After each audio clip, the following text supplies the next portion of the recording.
Welcome to genius IAS. कैसे हैं आप सभी।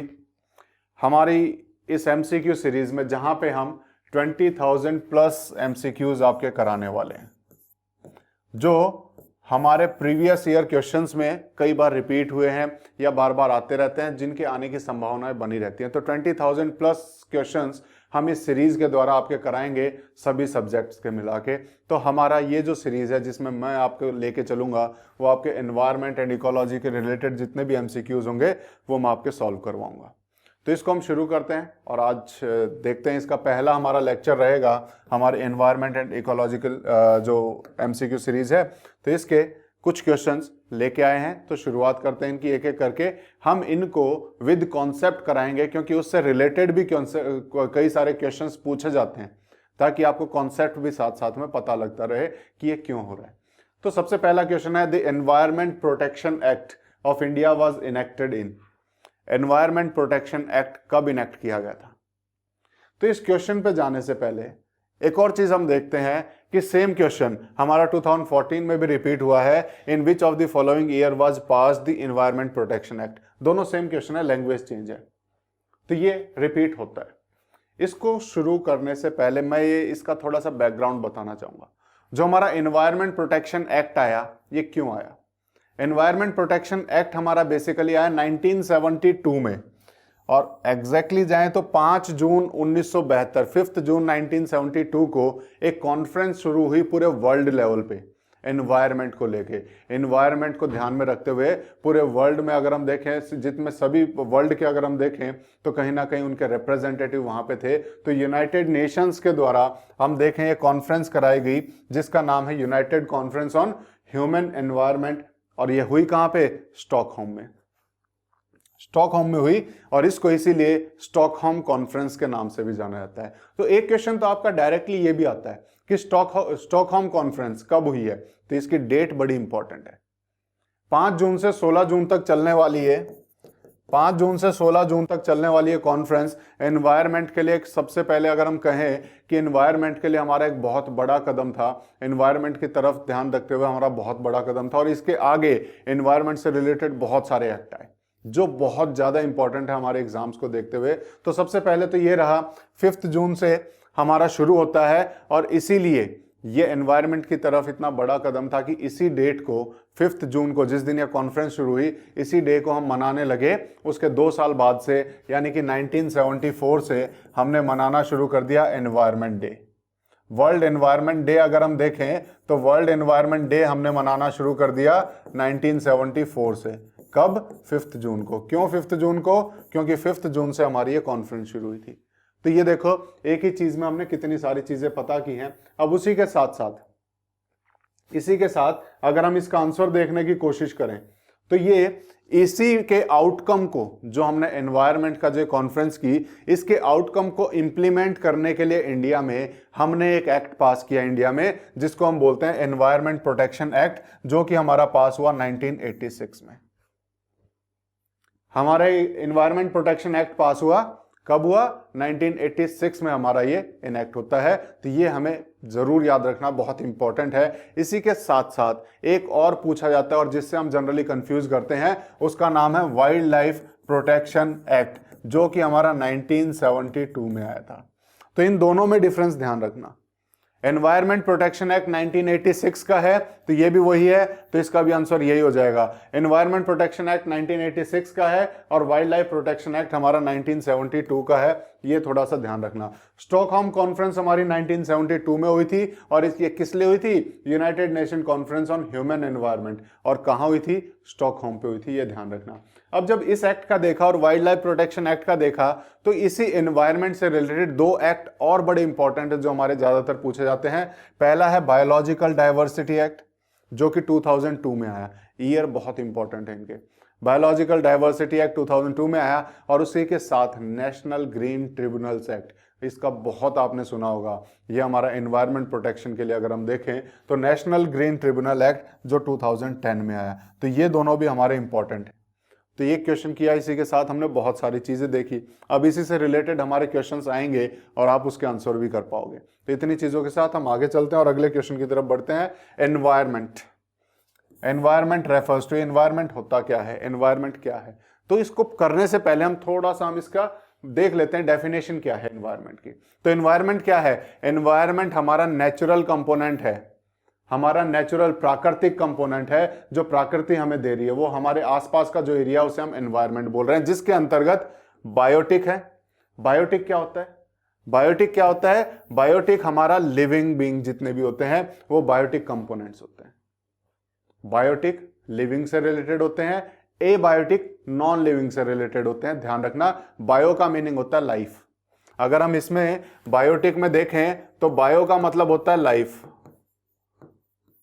तो जो भी बायोटिक होगा वो लाइफ से रिलेटेड है, यानी कि लिविंग है। और एबायोटिक, ए जब भी किसी वर्ड के आगे जुड़ जाता है वो नेगेटिव सेंस देता है, तो यहां पे एबायोटिक अगर हम देखें तो एबायोटिक क्या हो जाएगा, नॉन लिविंग थिंग्स जितने भी हैं।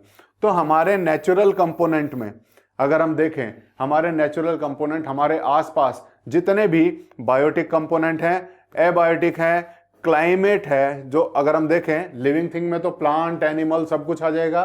नॉन लिविंग थिंग में क्या क्या आ रहा है, हमारे एबायोटिक कंपोनेंट्स में क्या आया, वेदर आ गया, क्लाइमेट आ गया, नेचुरल फेनोमेना जो भी हमारे आसपास हो रहा है, लाइटनिंग हो रही है, बारिश हो रही है, कुछ भी हो रहा है, जो भी नेचुरल फेनोमेना है वो सारा क्या है, एबायोटिक है।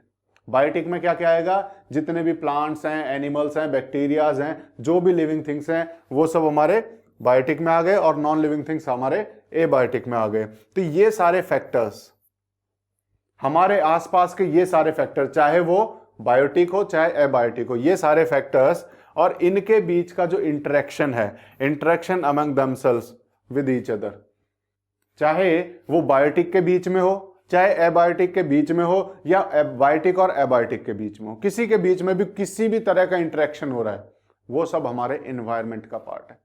या कुल मिला के सीधे शब्दों में कहूं तो एनवायरनमेंट हमारे आसपास होने वाली हर एक चीज को हम एनवायरनमेंट बोलते हैं। हमारे आसपास जो भी चीज हमें दिखाई दे रही है वो एनवायरनमेंट है, कुछ भी हो रहा है वो एनवायरनमेंट है, जो भी हो रहा है हमारे आसपास वो भी एनवायरनमेंट है। यानी कि जो चीजें हमें दिखाई दे रही हैं, चाहे वो लिविंग है चाहे नॉन लिविंग है, बायोटिक है एबायोटिक है, वो एनवायरनमेंट का पार्ट है। प्लस उनके बीच में किसी भी तरह का इंटरेक्शन जो हो रहा है वो भी एनवायरनमेंट है। ये चीजें ध्यान रखना। अब बस इसी डेफिनेशन के साथ हम इसके आंसर को ढूंढने की कोशिश करते हैं। ये पूछा गया था यूपीपीसीएस प्री में 2006 में, तो क्या इसका आंसर हो सकता है? उसके बाद भी बहुत बार इसको पूछा गया है, एनवायरनमेंट का मीनिंग क्या होता है, यह हमें पता होना चाहिए। तो सबसे पहला, natural world of land, water, air, plant, animal that exist around it. Natural world जिसमें प्लांट है, लैंड है, वाटर है, एयर है, एनिमल्स हैं। क्या हमने पढ़ा? बायोटिक और एबायोटिक दोनों कंपोनेंट होने चाहिए, वो इसमें दिखाई दे रहे हैं, तो ये तो है, ये तो ठीक है। और देख लेते हैं आगे। This sum total of conditions which surround human beings at a given point of time. किसी भी पॉइंट ऑफ टाइम में, किसी भी समय में हमारे आसपास की जो कंडीशंस हैं, कंडीशंस यानी कि चाहे वो क्लाइमेट हो, चाहे वो वेदर हो, या कोई भी नेचुरल फेनोमेना कोई भी हो रहा हो, ये कंडीशंस हैं। क्या ये भी क्लाइमेट में है? हाँ, यहाँ पे डेफिनेशन में देखा था। तो ये सारी कंडीशंस जो भी हमारे आसपास हैं ये भी क्लाइमेट है। जो हमारे आसपास जितनी भी कंडीशंस हो रही हैं उनका सम टोटल, ये भी तो ये अगर हम देखें ये भी तो एनवायरनमेंट है। और तीसरा, interacting system of physical, biological and cultural element. Interacting system of physical, biological and cultural elements which are interlinked. क्या ये है? हमने देखा था इंटरैक्शन भी तो है, इंटरैक्शन भी है बायोटिक और एबायोटिक में। बायोटिक और एबायोटिक में इंटरैक्शन भी हमारा एनवायरनमेंट है, तो ये इंटरैक्शन भी तो एनवायरनमेंट हो जाएगा। तो ये तीनों हो गए, तो हमारा आंसर क्या आ जाएगा? All of the above. हमारा आंसर रहेगा ऑल ऑफ द अबव। एक एक चीज को समझ के करेंगे, उसके साथ के कॉन्सेप्ट को समझ के करेंगे कि कोई क्वेश्चन में आंसर है तो क्यों है। ठीक है, आगे चलते हैं, अगले क्वेश्चन को सॉल्व करते हैं। Which of the following is not related to environment protection? इनमें से environment protection से related क्या नहीं है? अब ये कॉमन सेंस का क्वेश्चन है, ये आप मेरी मदद के बिना अपने आप कर सकते हैं। चलो देखते हैं। सस्टेनेबल डेवलपमेंट हम एनवायरनमेंट के लिए करते हैं, बिल्कुल सही है। एयर कंडीशनिंग भी एनवायरनमेंट को कहीं ना कहीं खराब कर रहे हैं, एयर कंडीशनर जो लगा रहे हैं ना, वो भी एनवायरनमेंट का पार्ट है। और कहीं ना कहीं पेपर बैग जो हम यूज कर रहे हैं एनवायरनमेंट को बचाने के लिए कर रहे हैं, ये भी उसी से रिलेटेड है। लेकिन पॉवर्टी एलिविएशन, गरीबी उन्मूलन अगर हम देखें तो ये किसी भी हिसाब से हमें एनवायरनमेंट का पार्ट नहीं दिखता, तो ये हमारा आंसर क्या हो जाएगा, हमारा आंसर बी आ जाएगा। पॉवर्टी एलिविएशन हमारे एनवायरनमेंट से रिलेटेड नहीं है, तो इसका आंसर आ जाएगा हमारा ये। ठीक है, चलो आगे देखते हैं। Environment is composite state of, environment किस किस चीज से मिला है, अभी थोड़ी देर पहले हमने डेफिनेशन पढ़ी थी। एनवायरनमेंट में क्या है, बायोटिक फैक्टर, एबायोटिक फैक्टर और उनके बीच का इंटरेक्शन। क्लियर है, तीन चीजें आपको याद रखनी है। एनवायरनमेंट जब भी आए तो तीन चीजें होनी चाहिए, बायोटिक प्लस एबायोटिक प्लस इनके बीच का इंटरेक्शन, ये एनवायरनमेंट है। बस ये तीन शब्दों में हमारा एनवायरनमेंट की डेफिनेशन आती है, बायोटिक प्लस एबायोटिक और इनके बीच का इंटरेक्शन, ये हमारा एनवायरनमेंट है। ठीक है, तो इसमें हम देख लेते हैं, क्या बायोटिक फैक्टर एनवायरनमेंट है, हाँ है। एबायोटिक है। फिजियोग्राफिक फैक्टर्स ये भी हमारे आ जाएंगे। हमने बोला कि आसपास की, एबायोटिक में तो हमारी सारी चीजें आ गई, तो फिजियोग्राफिक फैक्टर्स भी हमारे एबायोटिक में ही आ जाएंगे, तो हमारे ये भी हो जाएगा। तो हमारा क्या है, सभी हैं, तो ऑल ऑफ द अबव इसका आंसर आ जाएगा। क्लियर है, देखा, एक डेफिनेशन देखी, उसी को अलग अलग तरीके से लोग पूछते हैं, अलग अलग तरीके से एग्जाम्स में पूछा जाता है, लेकिन अगर हमें बेसिक कॉन्सेप्ट पता है कि इसके अंदर क्या क्या चीजें हैं तो हम सॉल्व कर सकते हैं। तो हमें सिर्फ ये पता होना चाहिए, बायोटिक चाहे कोई भी हो, एबायोटिक कोई भी फैक्टर हो, और इनके बीच में इंटरेक्शन क्या हो जाएगा, एनवायरनमेंट। ये भी और इनका इंटरेक्शन भी हमारे एनवायरनमेंट का पार्ट होते हैं, तो इसका भी हमने सॉल्व किया। अगला देख लेते हैं। Sustainable development is a matter of intergenerational sensibility in respect of use of. Sustainable development क्या है, सबसे पहले समझते हैं। सस्टेनेबल डेवलपमेंट क्या, सस्टेनेबल क्या होता है, अगर मैं कहूं सस्टेनेबल का मीनिंग मुझे समझाओ क्या होता है, बहुत आसान शब्दों में। सस्टेनेबल का मीनिंग क्या होता है, सस्टेनेबल का मतलब क्या होता है, सस्टेनेबल का मतलब है कि जो चीज हमारे लिए अवेलेबल है वही चीज फ्यूचर के लिए भी, फ्यूचर जनरेशन के लिए भी अवेलेबल रहे, और जिस कंडीशन में हमें अवेलेबल है उसी कंडीशन में, उससे खराब नहीं होनी चाहिए। जो चीज को हम आज यूज कर पा रहे हैं उससे खराब कंडीशन में फ्यूचर जनरेशन को ना मिले, वो सस्टेनेबिलिटी है। कि कोई भी चीज सस्टेन रह पाए, कोई भी चीज जिस हालात में आज है उसी हालात में हमारी फ्यूचर जनरेशंस को मिल पाए, यही सस्टेनेबल है। तो क्या बोल रहा है सस्टेनेबल डेवलपमेंट में, सस्टेनेबल डेवलपमेंट का मीनिंग हो जाता है कि उस तरह का डेवलपमेंट जिसमें डेवलपमेंट की वजह से हम कोई नुकसान ना करें। सस्टेनेबल डेवलपमेंट कौन सा हुआ, वो डेवलपमेंट जिसकी वजह से हमारा कोई नुकसान ना हो, हमारे एनवायरनमेंट का नुकसान ना हो। जैसा एनवायरनमेंट हमें मिला है वैसा ही एनवायरनमेंट हम अपनी फ्यूचर जनरेशंस को दे पाएं, ये हमारा सस्टेनेबल डेवलपमेंट है। कोई डाउट है इसमें, कोई डाउट नहीं है, बड़ी सिंपल सी डेफिनेशन है कि जैसा हमें मिला वैसा ही हमारी फ्यूचर जनरेशन को मिल जाए, इस तरीके से डेवलपमेंट करना है तो वही हमारा सस्टेनेबल डेवलपमेंट हो जाएगा। तो यही पूछ रहा है कि सस्टेनेबल डेवलपमेंट में किसके यूज के बारे में बोला गया है, तो नेचुरल रिसोर्सेज के बारे में बोला गया है कि नेचुरल रिसोर्सेज जितने हमें मिले हुए हैं उतने ही नेचुरल रिसोर्सेज हमारे फ्यूचर जनरेशन को भी मिलने चाहिए। ये हमारे नेचुरल रिसोर्सेज की बात की जा रही है। ठीक है, दो बार हमारा पूछा गया है ये अलग अलग स्टेट पीएससीज में, बड़ा इंपॉर्टेंट क्वेश्चन है ये भी। चलो आगे देख लेते हैं। Decade of sustainable energy for all is the initiative, ये कभी कभार पूछे जाने वाले क्वेश्चंस हैं कि जिसमें हम फैक्ट बेस्ड पूछ लेते हैं, जहां पे कॉन्सेप्ट नहीं होता, सिर्फ फैक्ट होता है। ठीक है, तो जहां फैक्ट की बात आएगी तो वहां पे एक आधा फैक्ट और ऐड करने की कोशिश करेंगे जो एग्जाम में पूछे जाने की संभावना, क्योंकि ऐसा कुछ पूछा है तो इससे रिलेटेड और भी कुछ पूछे जाने की संभावना है। तो इससे रिलेटेड जितने फैक्ट्स होंगे वो हम बताने की कोशिश करेंगे। कम से कम फैक्ट जो एग्जाम के लिए ज्यादा इंपॉर्टेंट हो वो हम यहां रखेंगे। चलो, the decade of sustainable energy for all is the initiative of, किसका initiative, decade of sustainable energy किसने डिक्लेयर किया, ये डिक्लेयर किया यूनाइटेड नेशंस ने। तो United Nations decade of sustainable energy for all, कब से कब तक, तो हम देखें तो 2014 से 2024 का जो डिकेड है, इस डिकेड को यूनाइटेड नेशंस ने डिक्लेयर किया, United Nations decade of sustainable energy for all. तो हमारा आंसर क्या हो जाएगा, यूनाइटेड नेशंस। यूनाइटेड नेशंस हर साल बहुत सारे डिकेड डिक्लेयर करता है। अभी हम इनमें से कुछ एक आधे इंपॉर्टेंट को देखें तो मैं इसमें से 3 लेके आया हूं आपके लिए। एक सबसे पहले तो 2021 से 2030 तक, 2021 से 2030 तक बात करूं तो यह UN decade on ecosystem restoration. UN decade on ecosystem restoration. वहीं पे 2011 से 2020 की बात करूं तो UN decade on biodiversity. UN decade on biodiversity, ये भी बड़ा इंपॉर्टेंट था, एग्जाम्स में पूछा गया बहुत बार। और एक और है 2022 से, ये मैं इसलिए लेके आया हूं क्योंकि ये रिसेंट है, आने वाला है इसीलिए। तो 2022 से 32 तक international decade of indigenous languages, ये हमारा लास्ट डिकेड हो गया। तो बस इतने सारे फैक्ट्स हमें इसके साथ पता है, तो इस तरह के क्वेश्चन से अब डरने की जरूरत नहीं है। A countries natural capital included all of the following except, किसी भी कंट्री का नेचुरल कैपिटल इनमें से एक नहीं है, बाकी सब है। कौन सा नहीं है वो ढूंढना है। सबसे पहले तो ये देखो कि नेचुरल होता क्या है।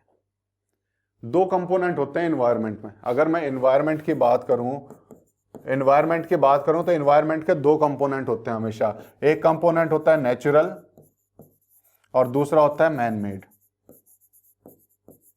तो जो मैन मेड नहीं है वो नेचुरल है, जो मैन मेड नहीं है वो नेचुरल है, या फिर जो नेचुरल नहीं है वो मैन मेड है, हम निकाल सकते हैं। अब इंसान क्या क्या बना रहा है हमारे आसपास हम देख सकते हैं। जो अपने आप हमें नेचर से मिलता है वो नेचुरल है, जो नेचर हमें दे रही है अपने आप वो क्या है, नेचुरल है। जो इंसान अपने लिए बनाता है वो मैन मेड है। सिंपल है, कोई डाउट नहीं है। देखते हैं इसमें। फॉरेस्ट कौन बनाता है? फॉरेस्ट तो प्रकृति हमें देती है, नेचर हमें देती है, तो नेचुरल हो गया।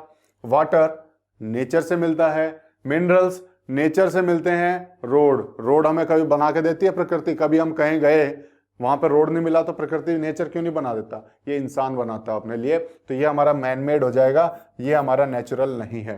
तो आंसर क्या आ जाएगा? सी। क्लियर है? चलो आगे चलते हैं, समझने की कोशिश करते हैं अगले क्वेश्चन को। वर्ल्ड एनवायरनमेंट डे कब सेलिब्रेट होता है? कितनी बार क्वेश्चन पूछा गया। वर्ल्ड एनवायरनमेंट डे कब सेलिब्रेट होता है? तो वर्ल्ड एनवायरनमेंट डे कब होता है? अभी थोड़ी देर पहले हमने देखा था, स्टॉकहोम कॉन्फ्रेंस जिस दिन शुरू हुई थी। किस दिन शुरू हुई थी?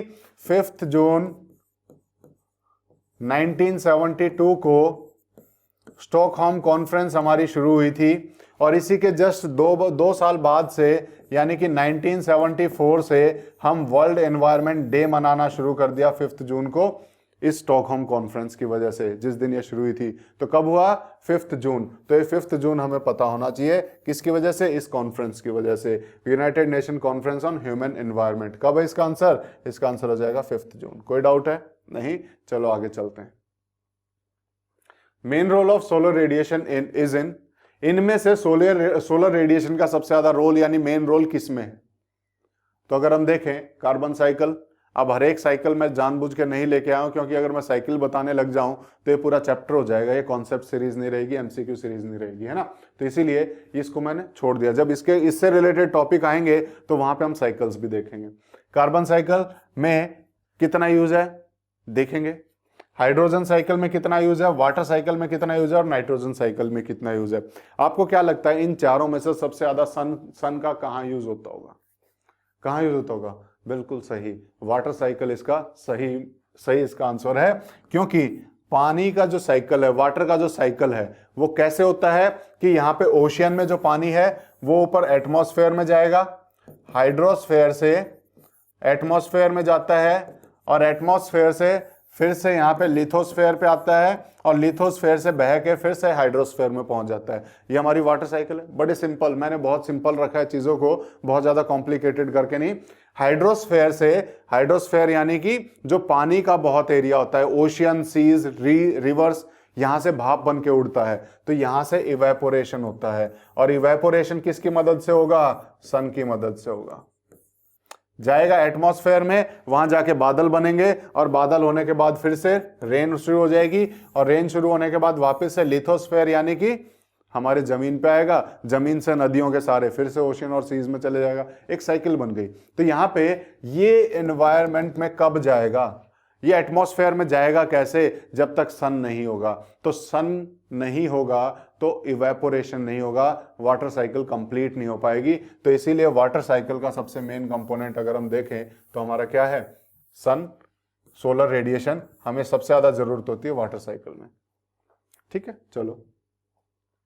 National environmental engineering research institute, जिसको हम शॉर्ट में नीरी भी बोलते हैं, कहां पे है? तो 1958 में नीरी स्थापित हुई थी, कहां पे शुरू हुई थी?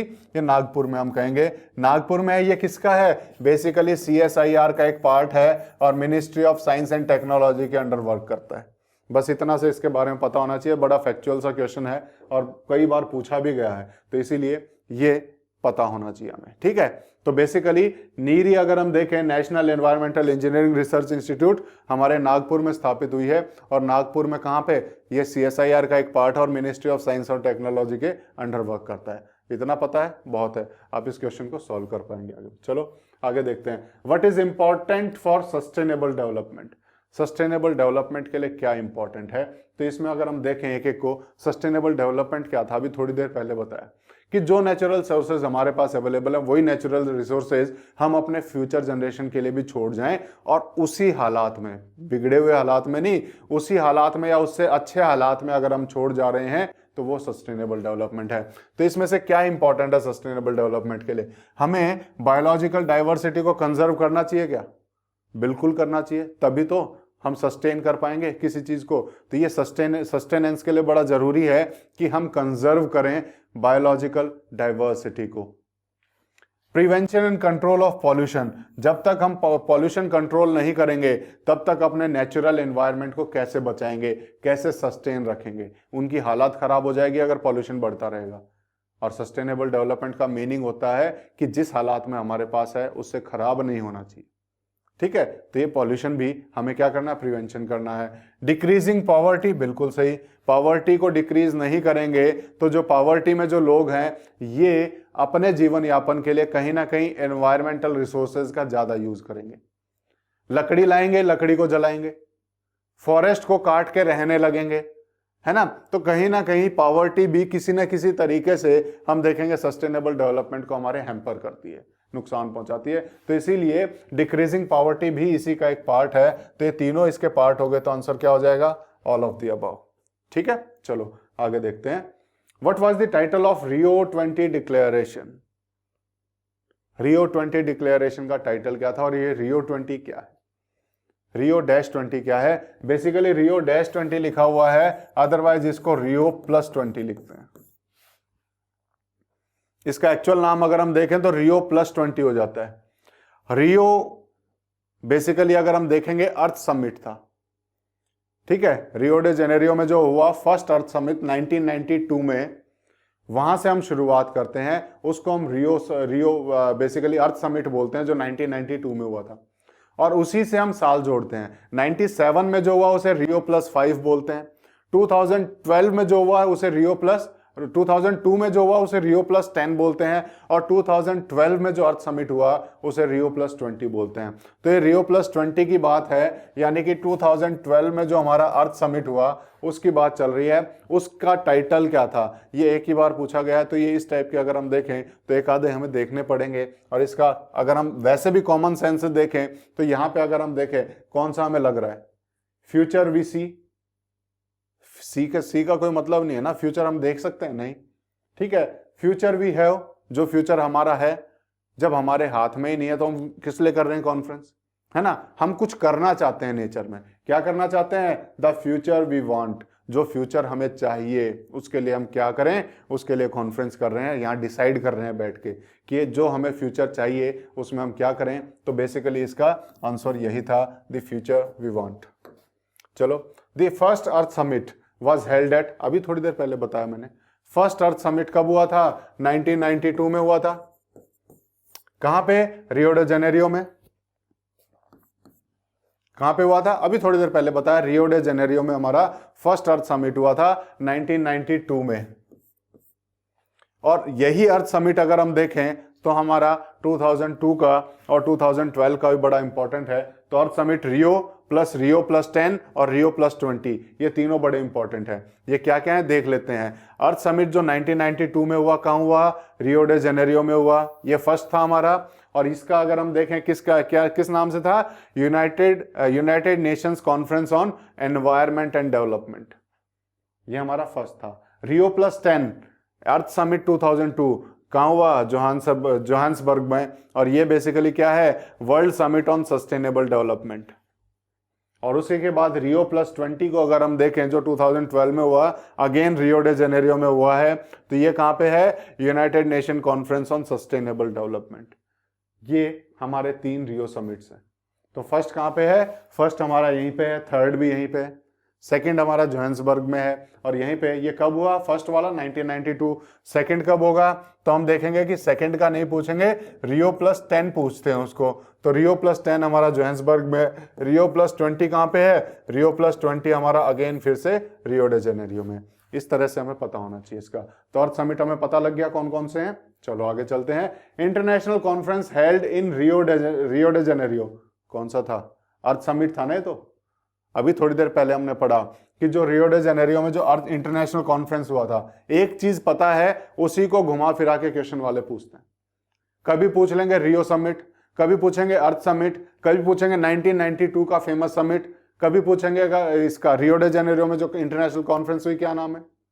एक ही क्वेश्चन को घुमा फिरा के पूछ रहे हैं। तो ये भी वही है, ये हमारी अर्थ समिट है जो 1992 में ही पूछा है। तो किस लिए हुई थी, United Nations conference on sustainable था क्या, नहीं, यहाँ पे सस्टेनेबल नहीं था, अगर आपने ध्यान दिया हो एनवायरमेंट एंड डेवलपमेंट था। लेकिन ये कई बार बुक वाले भी छापते टाइम है ना, उसको लेटेस्ट बना देते हैं, जो कि हमारा 2012 में हुआ था। 2012 में United Nations conference on sustainable development हुई थी।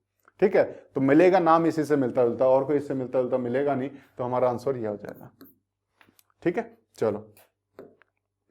What is the thin layer of gases around the earth, around earth, earth के अराउंड जो हमारा गैसेस की जो लेयर है चारों तरफ, क्या बोलते हैं उसे, उसे बिल्कुल सही कहा, एटमॉस्फेयर बोलते हैं, यानी कि वायुमंडल बोलते हैं।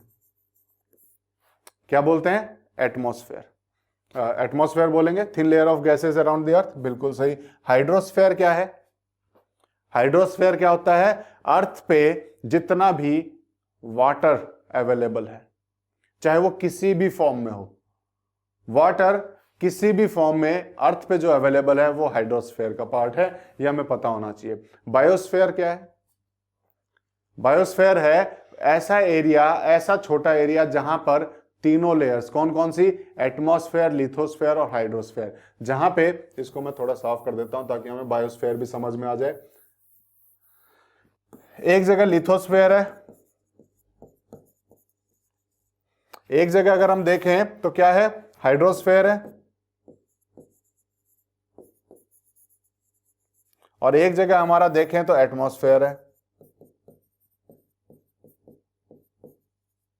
ये तीनों अलग अलग स्फेयर हो गए, लिथोस्फेयर जो लैंड है, हाइड्रोस्फेयर जो वाटर है, और एटमॉस्फेयर जो एयर है। बस ये चीजें पता है, ये तीनों जहां मिलते हैं इस एरिया को हम बायोस्फेयर बोलते हैं। ये तीनों जहां मिलते हैं इस एरिया को हम बायोस्फेयर बोलते हैं। बस इतना ध्यान कर लेना, आपके क्वेश्चन सॉल्व हो जाएंगे। बायोस्फेयर क्यों बोलते हैं उस एरिया को, क्योंकि यहीं पे लाइफ पॉसिबल है। बायो का मतलब मैंने बताया था, बायो क्या है, लाइफ। तो जीव मंडल जिसे हम हिंदी में बोलते हैं, जैव मंडल, जीव मंडल। लाइफ कहां पॉसिबल है, जहां पे लैंड हो, जहां वाटर हो, जहां एयर हो। लैंड, वाटर, एयर जहां पे अवेलेबल होंगी वहीं पे लाइफ की पॉसिबिलिटी बनती है। इसीलिए जहां तीनों मिल जाते हैं उसी को हम बोलते हैं बायोस्फीयर। समझ में आया ये क्या है, ये तीनों भी हमने समझे और समझने की कोशिश की। और यहां पे क्या पूछा हुआ है, अर्थ के अराउंड जो गैसेस की जो लेयर है, थिन लेयर, उसे हमने क्या बोला, एटमॉस्फेयर बोला। समझ में आया, ठीक है। चलो, एयर, एयर क्या है, एयर क्या है, ये तो हम बचपन से पढ़ते आ रहे हैं। Air is a mixture of gases. Clear है, एयर क्या, एक मिक्सचर है। क्लियर, समझ में आया। चलो, इसमें तो कुछ समझाने के लायक है ही नहीं। आगे, percentage of nitrogen in dry air. Nitrogen का परसेंटेज अर्थ के आसपास अगर एटमॉस्फेयर में देखें, सबसे ज्यादा मात्रा में अगर कोई एयर पाई जाती है, सबसे ज्यादा अगर हम देखें, सबसे ज्यादा कोई गैस पाई जाती है तो वो नाइट्रोजन है। कितनी है, 78%। इसके बाद सेकंड नंबर पे मिलती है ऑक्सीजन, लिख लेना अगर कहीं नहीं है तो, ऑक्सीजन मिलती है 21%। उसके बाद थर्ड नंबर पे अगर हम देखें, बाकी सब गैसेस जो बच गई, अदर गैसेस, अदर गैसेस को अगर हम देखें तो अदर गैसेस हमारी 1% में बच जाती हैं। और उस 1% में से भी 0.93% के आसपास हमारी जो सबसे हाईएस्ट है वो आर्गन गैस है, वो आर्गन है। ठीक है, तो नाइट्रोजन, ऑक्सीजन, फिर आर्गन 0.93 के आसपास। CO2 का पूछा जाता है कई बार कि CO2 कितनी है। आजकल CO2 का अगर हम देखें 0.04% के आसपास है, लेकिन जो एक स्टेबल CO2 होनी चाहिए एटमॉस्फेयर में, वो कितनी होनी चाहिए? स्टेबल एटमॉस्फेयर में होनी चाहिए 0.3%। 0.3% से ज्यादा अगर CO2 है तो वो कहीं ना कहीं ग्लोबल वार्मिंग की तरफ ऐड होती है। ठीक है, तो बैलेंस बनाए रखने के लिए, जो एक बैलेंस बनाए रखने के लिए CO2 चाहिए, वो कितनी चाहिए? 0.03% चाहिए। बस इतनी नॉलेज हमें पता है तो हम इस तरह के क्वेश्चन सॉल्व कर सकते हैं। Nitrogen 78, oxygen 21, argon 0.93, carbon dioxide 0.04, लेकिन बैलेंस बनाए रखने के लिए 0.03। खत्म, इतना ही चाहिए बस। चलो अगला हम क्वेश्चन सॉल्व करते हैं। ये अगला वही कार्बन डाइऑक्साइड का ही क्वेश्चन है। Which of the following is considered to be optimum concentration of carbon dioxide for natural balance in atmosphere? अभी बताया कितना चाहिए? 0.03%। इतना चाहिए। क्यों चाहिए? क्योंकि इसके पीछे अब रीजन बताता हूं। क्योंकि कार्बन डाइऑक्साइड एक ग्रीन हाउस गैस है। क्या है? एक ग्रीन हाउस गैस है। और ग्रीन हाउस गैस का क्या काम होता है? ग्रीन हाउस गैस किसे कहते हैं हम? ग्रीन हाउस इफेक्ट जो प्रोड्यूस करती हैं। और ग्रीन हाउस इफेक्ट क्या है? जो हीट को ट्रैप करने वाली गैसेस होते हैं उन्हें बोलते हैं ग्रीन हाउस गैसेस। जो गैसेस हीट को ट्रैप करती हैं।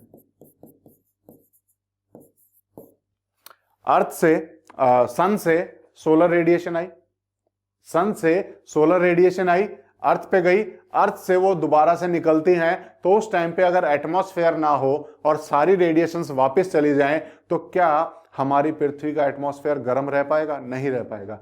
इस एटमॉस्फेयर को थोड़ा बहुत गर्म रखने के लिए जो सन से जो सोलर एनर्जी आती है, थोड़ी बहुत हमारे इस एटमॉस्फेयर में रहनी बहुत जरूरी है।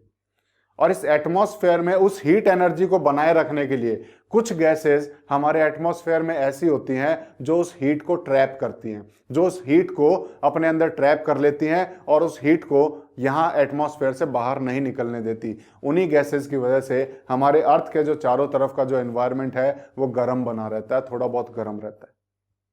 और उन्हीं गैसेस में से जो उस हीट को ट्रैप करती हैं एक कार्बन डाइऑक्साइड है। अगर ये ना हो, अगर इस तरह की गैसेस ना हो, ग्रीन हाउस गैसेस ना हो, तो क्या होगा? सारी रेडिएशंस आके वापस चले जाएंगी और अर्थ जो है बहुत ज्यादा ठंडी हो जाएगी, क्योंकि गर्मी यहां ट्रैप करनी पड़ेगी तभी गर्म रहेगा। अदरवाइज यहां बहुत ठंडी हो जाएगी और लाइफ यहां पे पॉसिबल नहीं रहेगी। लाइफ पॉसिबल बनाए रखने के लिए एक ऑप्टिमम बैलेंस हमारी कार्बन डाइऑक्साइड का या ग्रीन हाउस गैसेस का होना बहुत जरूरी है। लेकिन ध्यान रखना, इससे अगर ज्यादा होता है, अगर इसकी वैल्यू ज्यादा हो जाती है, ग्रीन हाउस गैसेस मान लो बढ़ गई, तो ये बढ़ गई तो क्या हो जाएगा? ज्यादा हीट को ट्रैप करेंगी, और ज्यादा हीट को ट्रैप करेंगी तो अर्थ का एनवायरनमेंट और ज्यादा गर्म हो जाएगा। और ये जो अर्थ का जो एनवायरनमेंट जो ज्यादा गर्म होता है, इसी को हम ग्लोबल वार्मिंग के नाम से जानते हैं। इसी को हम ग्लोबल वार्मिंग के नाम से जानते हैं। तो एक ही चीज से बहुत सारे कॉन्सेप्ट के हमने बेसिक चीजें सीखी क्या होती हैं। आपको बेसिक चीजें भी पता है, आप अंदाजा लगा सकते हो आंसर्स का। ठीक है, चलो आगे चलते हैं। ये हमने आज के जो हम देखें तो ये हमारे MCQs हैं जो हमने किए, और इसी के साथ साथ ऐसी ही सीरीज हम आपके लिए कंटिन्यू रखेंगे। 20,000 प्लस MCQs कराने का हमारा आपसे वादा है, और हम आपसे वो सारी चीजें, हम MCQs ये सारे रिपीट कराएंगे जो कि प्रीवियस ईयर क्वेश्चंस में, प्रीवियस ईयर पेपर्स में आए हुए हैं। और ये हम जब एग्जाम में बैठते हैं हमारे लिए बहुत ज़्यादा हेल्पफुल है। अगर हमने ये पढ़े हों तो हम इनकी मदद से बहुत सारे एग्जाम्स में MCQs ऐसे ही सॉल्व कर पाते हैं, क्योंकि क्वेश्चंस लिमिटेड ही हैं, सिलेबस लिमिटेड ही है, आते उसी में से ही हैं, बस लैंग्वेज चेंज कर देते हैं। तो इसीलिए किसी भी चीज़ के बेसिक कॉन्सेप्ट जान ले अगर हम, तो उनको हम इजीली कर सकते हैं। ठीक है, तो हम यहाँ अपने आज के लेक्चर को यहीं रखते हैं। अगले लेक्चर में फिर से मिलेंगे इस MCQ सीरीज के नेक्स्ट लेक्चर के साथ। तब तक के लिए thank you, take care, bye bye.